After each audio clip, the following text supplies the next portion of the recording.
Into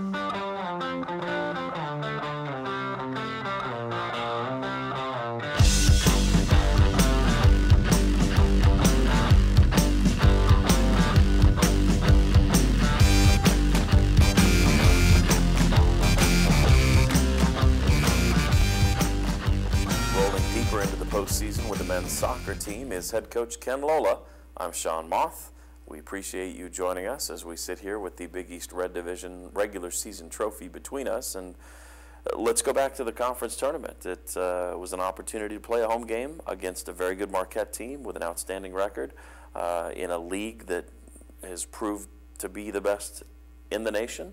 And you can't get the result you want to in a very tight match.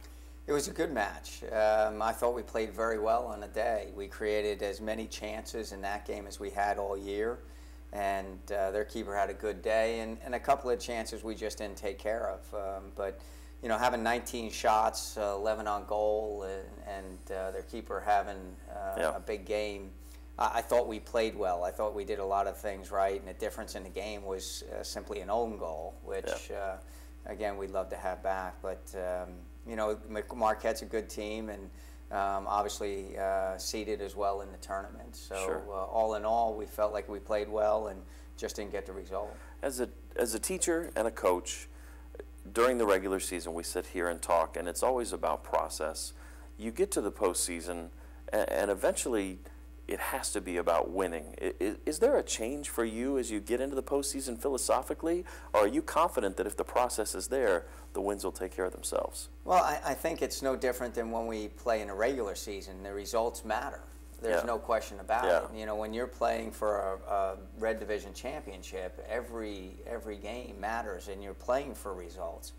You know, and in that process of playing for results, the process has to be right. There are certain things that we know that we have to do well to be successful, and it's focusing on those things that we need to do well and not necessarily the results. Obviously, getting results mean being competitive, managing the game, you know, defensively pressing well, attacking-wise, keeping the ball, and all those things. And we know that when we do those things well, regardless of what the other team does, that we're going to have a good chance to win. Yeah. As we look at the next weekend of the Big East, the Cards were not part of it, but they were part of it in terms of the banquet, and the All-League honors came out, and the Cards highly decorated. And it starts with the Defensive Player of the Year and Andrew Farrell, a kid from Louisville who has really evolved into a fine soccer player. He's been great this year. There's no question about it, and we're proud of his development. And it seems like here at Louisville, we've had a run of those, you know, with Phil Edgington and Austin Berry, and now also Andrew. We've had some very good defenders here, and I give Andrew a lot of credit, but we always feel like those are team awards as well.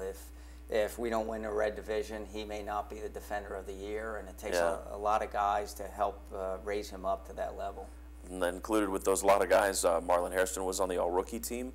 Also honors for Dylan Maris, Will Vitalis. I know Paolo DiPiccolo, as deserving as there is with those first-team honors. What does it mean to get those kids onto that stage in the postseason? Because like you say, they are team awards, but certainly it's got to be gratifying for the hard work they've put in. Yeah, they are team awards, and it takes, like we said, a collective effort. But for those guys, they've obviously distinguished themselves, and you throw Greg Cochrane, I think, into that as well.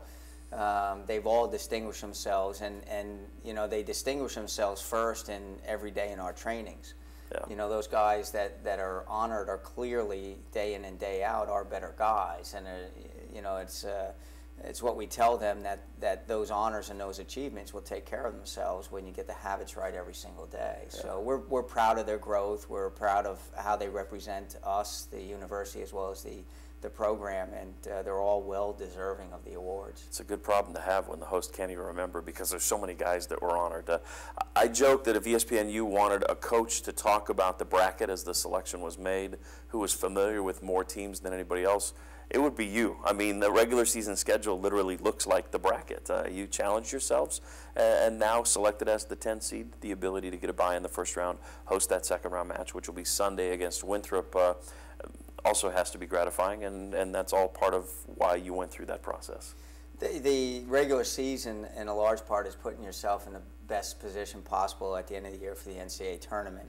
And obviously, you want to be in the top 4. That guarantees home games throughout the tournament. Top 8, you get 2. But what you want to do is start the tournament off at home. Yeah. I think that's so important. Having a first round bye and starting it off at home is even better. So we got to see Winthrop win in penalty kicks against SMU last night, and now we're preparing to host them on Sunday, and we get to do it at home, which the confines of Card Park have been very good to us over the last few years. Yeah, the Cards looking for 5 wins. That's what it takes to win a national title, and it's a bracket that's full of Big East teams. I think through the first round, one Big East team fell by the wayside. I think St. John's was edged out, but there are still 7 teams remaining of the 32 field that are in the Big East, and clearly that goes a long ways to helping you out into this tournament.